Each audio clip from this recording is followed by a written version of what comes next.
মাৰপিট কৰোঁতে এই পুলিচগিৰি ক'ত গ'ল আমি সুধিব বিচাৰিছো। অসমীয়া না তেতিয়া এই পুলিচগিৰি ক'ত গ'ল? যে পুনৰ খিলঞ্জীয়াক প্ৰহাৰ কৰিলে অনা অসমীয়া দুৰ্বৃত্তই। ঘটনাৰ পাছতে অধিক উত্তপ্ত হৈ পৰে সমগ্ৰ পৰিস্থিতি। আমি দৃশ্যাংশ আপোনালোকক এই মুহূৰ্তত দেখুৱাই আছো। এইদৰে এতিয়া থানা চৌহদত উত্তপ্ত পৰিস্থিতিৰ সৃষ্টি হৈছে। টায়াৰ জ্বলাই সাব্যস্ত কৰিছে প্ৰতিবাদকাৰীক ছত্ৰভংগ দিয়াৰ চেষ্টা চলাইছিল আৰক্ষীয়ে আৰু প্ৰতিবাদকাৰীৰ মাজত তীব্ৰ হতাহতি দেখিবলৈ পোৱা গৈছে। আপুনি পোচাকযোৰ ইটো পাৰে অসমীয়া বুলি ক'লে নহয়। অসমীয়া না আৰক্ষীয়ে আটক কৰিছে কেইবাগৰাকীও প্ৰতিবাদকাৰীক। এনেদৰে টায়াৰ জ্বলাই সাব্যস্ত কৰা হৈছিল সেই প্ৰতিবাদ আৰু প্ৰতিবাদক ছত্ৰভংগ দিয়াবলৈ আৰক্ষীয়ে যথোপৰিমাণে চেষ্টা চলাইছিল আৰু ইতিমধ্যে কেইবাগৰাকীকো প্ৰতিবাদকাৰীক আৰক্ষীয়ে কৰায়ত্ব কৰিছে। আমাৰ হাতলৈ কিছু দৃশ্যাংশ আহিছে। আমি MBS সহকাৰে আপোনালোকক সেই দৃশ্যাংশ এই মুহূৰ্তত দেখুৱাই ল'ব বিচাৰিছো।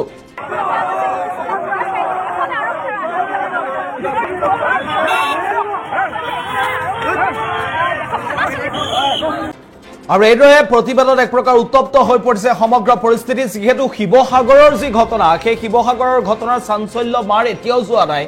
সিদিনা কিদৰে একাংশ বহিৰাগতই কিদৰে অসমীয়াৰ সন্মুখত আঁঠু লৈছিল সেই দৃশ্য কোনেও পাহৰা নাই। আৰু তাৰ পাছত পুনৰবাৰ উজনি অসম উত্তপ্ত হ'ব পৰাকৈ এনেধৰণৰ ঘটনা সংঘটিত হৈছে। উল্লেখ কৰিব লাগিব এইবাৰ তিনিচুকীয়াত সংঘটিত হৈছে এই ঘটনা। বহিৰাগতই পুনৰবাৰ প্ৰহাৰ কৰিলে এজন খিলঞ্জীয়া যুৱকক আৰু তাৰ পাছতেই সমগ্ৰ পৰিস্থিতি এতিয়া এনেদৰে উত্তপ্ত হৈ পৰিছে। একাংশ লোকে প্ৰতিবাদ সাব্যস্ত কৰিছে, শীঘ্ৰে গ্ৰেপ্তাৰৰ দাবী তুলিছে। দুই অনা অসমীয়া ভাতৃ দীপ কুমাৰ সিং আৰু বিজয় কুমাৰ সিঙৰ বিৰুদ্ধে এতিয়া প্ৰতিবাদ সাব্যস্ত কৰিছে আৰু এই দুইগৰাকী ভাতৃৰ বিৰুদ্ধে অভিযোগ উত্থাপিত হৈছে। ৰিদীপ ডেকা নামৰ এজন যুৱকক প্ৰহাৰ কৰিছিল দুই ভাতৃয়ে আৰু ঘটনাৰ পাছতে এতিয়া অধিক উত্তপ্ত হৈ পৰিছে সমগ্ৰ পৰিস্থিতি। তিনিচুকীয়া থানা চাৰিআলিত সাব্যস্ত কৰা হৈছে প্ৰতিবাদ। আমি প্ৰতিবাদৰ দৃশ্যাংশ আপোনালোকক দেখুৱাই আছো। এফালে আপোনালোকে দেখিছে কিদৰে টায়াৰ জ্বলাই সাব্যস্ত কৰিছে প্ৰতিবাদ আৰু আনফালে প্ৰতিবাদকাৰীক ছত্ৰভংগ দিয়াবলৈ এনেদৰে আৰক্ষীয়ে কৰায়ত্ব কৰিছে এইসকল প্ৰতিবাদকাৰীক। মূলত এটা কথাই ক'ব লাগিব যে ক্ৰমবৰ্ধিত ৰূপত এতিয়া ইটোৰ পাছত সিটোকৈ অসমীয়া যুৱকক অনা অসমীয়াই আক্ৰমণ কৰাৰ দৰে ঘটনা সঘনাই সংঘটিত হ'বলৈ লৈছে। সিদিনা শিৱসাগৰৰ ঘটনা, তাৰ পাছত আমি এই সপ্তাহটোতে যদি চাওঁ চিপাঝাৰতো ঠিক সেই একেধৰণৰ ঘটনাই সংঘটিত হৈছিল কালিৰ দিনটোত। চিপাঝাৰতো সেই একাংশ লোকে এতিয়া প্ৰতিবাদ সাব্যস্ত কৰিছে আৰু তাৰ সমান্তৰালভাৱে উজনি অসমৰ এবাৰ তিনিচুকীয়াতো সেই একেধৰণৰ ঘটনাই সংঘটিত হৈছে। মূলত এইখিনিতে প্ৰশ্ন উত্থাপন কৰিছে একাংশ লোকে যে কাৰ বলত বলিয়ান হৈ একাংশ বনিয়াই অসমীয়া যুৱকক আক্ৰমণ কৰিবলৈ সুযোগ আৰু সুবিধা পাইছে। এই প্ৰশ্ন উত্থাপন কৰিছে এতিয়া সকলোৱে। ডেকাক মাথা মাৰোঁতে এই পুলিচগিৰি ক'ত গ'ল?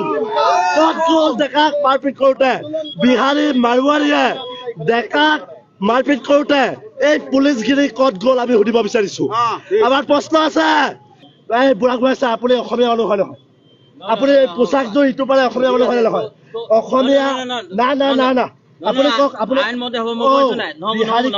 এইদৰে দেখিবলৈ পোৱা গৈছে যে তেওঁলোকে মন্তব্য প্ৰকাশ কৰিছে, তেওঁলোকে প্ৰতিবাদত বহিছে, সমগ্ৰ ঘটনাৰ উচিত ন্যায় আৰু তদন্তৰ দাবী কৰিছে প্ৰতিবাদকাৰীয়ে।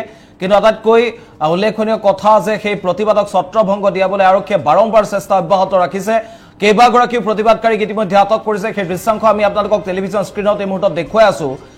এয়া হৈছে তিনিচুকীয়াৰ থানা চাৰিআলিৰ দৃশ্য। তিনিচুকীয়াৰ থানা চাৰিআলিত যুদ্ধংদেহী ৰূপত একাংশই প্ৰতিবাদ সাব্যস্ত কৰিছিল। যিহেতু পুনৰবাৰ অসমীয়া যুৱকক বহিৰাগতই প্ৰহাৰ কৰাৰ দৰে ঘটনা সংঘটিত হৈছে আৰু সেই ঘটনাৰ প্ৰতিবাদ কৰিবলৈ আহিছিল এইসকল প্ৰতিবাদকাৰী।